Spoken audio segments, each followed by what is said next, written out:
चांद सितारे फूल शबनम नीले आसमां, सागर पर्वत करते बखान तेरी जलाल की।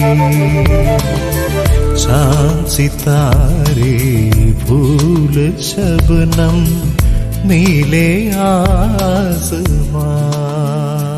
परमेश्वर के नाम की महिमा हो। प्रभात मनन की आराधना मनन में आप सभी का हार्दिक स्वागत है। आइए आज सुबह की शुरुआत करते हैं हमारे उद्धारकर्ता प्यारे प्रभु यीशु मसीह के नाम से। प्यारो, महायाजक हारून के विषय में मनन करने के दौरान एक बात जो स्पष्ट उभर कर आती है वो यह है कि परमेश्वर के वचन में हारून को दो रीति से पेश किया गया है। जिसका पहला है कि उसे आने वाले मसीहा अर्थात प्रभु यीशु मसीह जो परमेश्वर के द्वारा नियुक्त किया गया महायाजक उस रूप से प्रकट किया गया है, और दूसरा कि हारून का जीवन और उसकी सेवकाई एक विश्वासी के चित्र को भी प्रस्तुत करता है, अर्थात एक परमेश्वर का जन परमेश्वर की आराधना किस रीति से करना चाहिए। वाकई में देखा जाए तो हमें यह भी नहीं पता कि उस महान और पवित्र परमेश्वर की आराधना हमें किस रीति से करना चाहिए, पर धन्यवाद हो पवित्र आत्मा का जो हम में होकर हमें सिखाता है कि उसकी आराधना कैसी करनी चाहिए। आइए इस मनन को जारी रखते हुए इससे संबंधित एक पद को मैं आपके लिए पढ़ देना चाहता हूँ। निर्गमन की पुस्तक 28 अध्याय 36 से लेकर 38 पद तक। फिर चोखे सोने की एक पट्टी बनवाना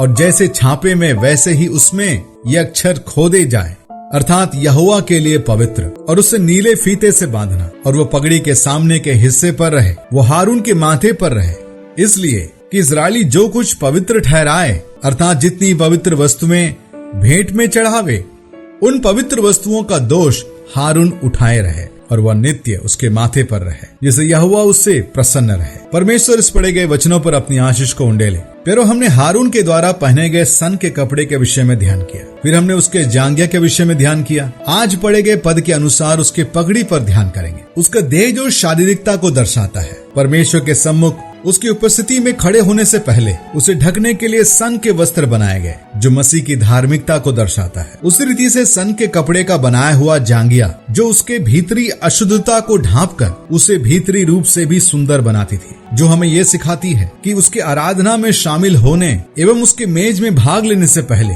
हमें अपने आप को जांचना और भीतर छिपे प्रत्येक गुप्त पाप और बुराई को दूर कर पवित्रता से उसकी आराधना करना परमेश्वर को भाता है। अब परमेश्वर हारून के सिर को ढांपने के लिए सन के कपड़े की पगड़ी को बनाने का आदेश दिया था। पर हम सब जानते हैं कि परमेश्वर की आराधना में हमारा ध्यान और विचार काफी अहम भूमिका निभाते हैं। इसे यदि काबू में रखा जाए तो यह हमारी आराधना को काफी अर्थपूर्ण एवं आनंदमय बना देती है, पर बेकाबू दिमाग हमें आराधना से भटका सकती है। अक्सर हमारे दिमाग में एक प्रकार का युद्ध चलता रहता है, खासकर परमेश्वर की आराधना में एक बड़ी बाधा को उत्पन्न करता है। इसी सच्चाई को प्रकट कर रहा था हारून के सिर पर पगड़ी, जिसे सन के कपड़े से बनाया गया था, अर्थात उसके सिर पर मसीह की धार्मिकता की पगड़ी बांधी गई थी। शायद आपने अक्सर देखा ही होगा सिर पर पगड़ी कैसे बांधी जाती है। लगभग 8 से 10 हाथ लंबा सन का कपड़ा उसके सिर पर घुमा घुमा कर बहुत टाइट से बांधा गया था, जो हमें यह सिखाती है कि परमेश्वर की आराधना में शामिल होने से पहले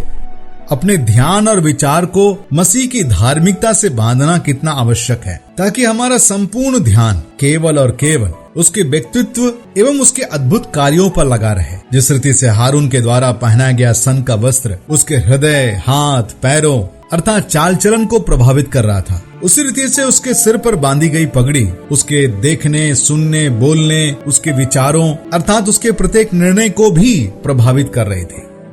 हालांकि पगड़ी तो बस एक कपड़े का टुकड़ा था जो उसके सिर पर बांधा गया था, पर परमेश्वर की नजर में इसका काफी बड़ा मूल्य था, क्योंकि ये तो उसके पुत्र मसीह यीशु की धार्मिकता को प्रकट कर रहा था, अर्थात स्वयं मसीह को, जिसे हारून ने अपने सिर पर धरा था। प्यारो, एक सच्ची आराधना का भाव यही है कि आराधक पिता परमेश्वर के सम्मुख उसके पुत्र प्रभु यीशु मसीह को सराहे, उसके नाम की प्रशंसा करे, उसके कार्य और बलिदान को स्मरण करके एक आभारी मन से उसका वर्णन करे। एक लाइन में कहूँ तो उसके पुत्र प्रभु यीशु मसीह को अपने सिर पर विराजमान कर ले, जैसा कि हारून ने किया था। परंतु इतना ही काफी नहीं था। उसके माथे की सुंदरता को बढ़ाने एवं उसे और भी प्रभावशाली बनाने हेतु परमेश्वर उस पगड़ी के साथ साथ एक और चीज को जोड़ने का आदेश दिया। आइए मैं आपके लिए पढ़ देता हूँ। निर्गमन 28 अध्याय उसके 36 पद से। फिर चोखे सोने की एक पट्टी बनवाना और जैसे छापे में वैसे ही उसमें भी ये अक्षर खोदे जाए, अर्थात यहोवा के लिए पवित्र। उसे नीले फीते से बांधना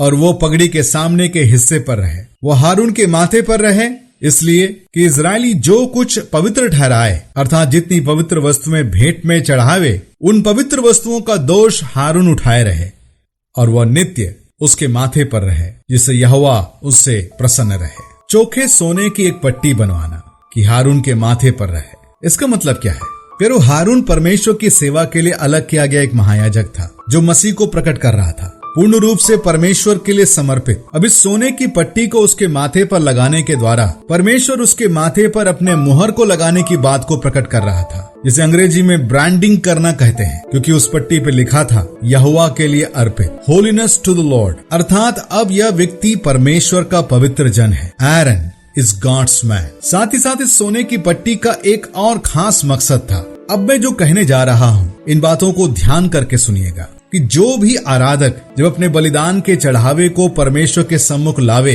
तो हारून महायाजक उसकी जांच करे कि क्या उसका चढ़ावा ग्रहण योग्य है व नहीं। जब हारून उस प्रक्रिया को कर रहा होता है, तो उसके माथे पे लगा हुआ चोखे सोने की पट्टी का प्रतिबिंब उस चढ़ावे पर भी दिखता है, जिस पर लिखा था यहोवा के लिए पवित्र, अर्थात मसीह की पवित्रता और धार्मिकता की परछाई उस चढ़ावे पर भी पड़ती है। इस कारण अब वह चढ़ावा भी पवित्र और परमेश्वर को ग्रहण योग्य ठहरता है। हालांकि आराधक के चढ़ावे को दूसरे याजकों द्वारा भी जांच पड़ताल किया गया होता है, फिर भी उस चढ़ावे को स्वीकार करने का अंतिम फैसला हारून महायाजक द्वारा ही होना है। यह इसलिए नहीं कि हारून अपनी तीखी नजर और सूझबूझ से उस चढ़ावे को ग्रहण योग्य ठहराता है, पर उस चढ़ावे को अपने हाथों में लेने और सोने की पट्टी की परछाई, अर्थात मसीह की धार्मिकता की छाप के कारण वो चढ़ावा ग्रहण योग्य ठहरता है। ऐसा नहीं कि हारून के द्वारा ग्रहण योग्य ठहराया गया चढ़ावा 100% परफेक्ट होता है, क्योंकि उसमें भी हो सकता है कि कुछ छिपे हुए कमी घटियां हो, पर इसके बावजूद भी जब वो चढ़ावा हारून के हाथों में पहुंचता और हारून के माथे पे लगा हुआ सोने की पट्टी की परछाई, अर्थात मसीह की धार्मिकता की छाप उस चढ़ावे पर पड़ती, तो परमेश्वर उस चढ़ावे को शुद्ध ठहराता और अब उस चढ़ावे को ग्रहण करने में परमेश्वर को कोई दिक्कत नहीं थी। प्यारो, ये कुछ ऐसी प्रक्रिया थी जैसे मानो परमेश्वर ने हारून को पवित्र करके उसे ब्रांडिंग किया, अर्थात सोने की पट्टी का मुहर लगाया।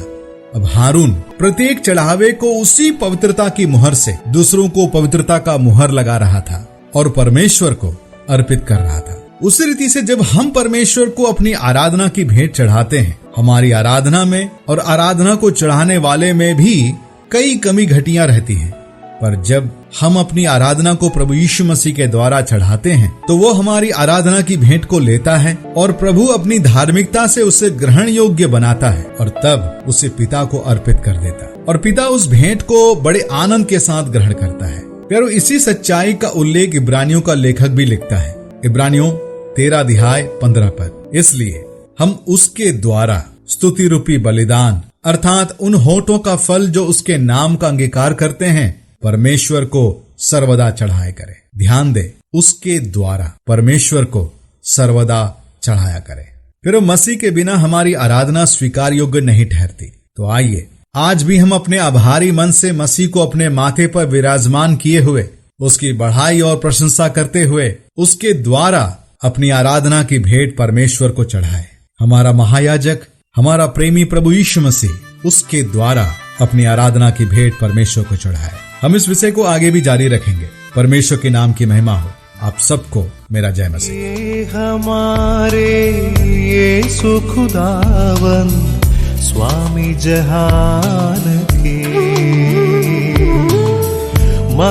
महिमादर सबके लायक तू ही है सदा। चांद सितारे फूल शबनम नीले आसमां सागर पर्वत करते बखान तेरी जलाल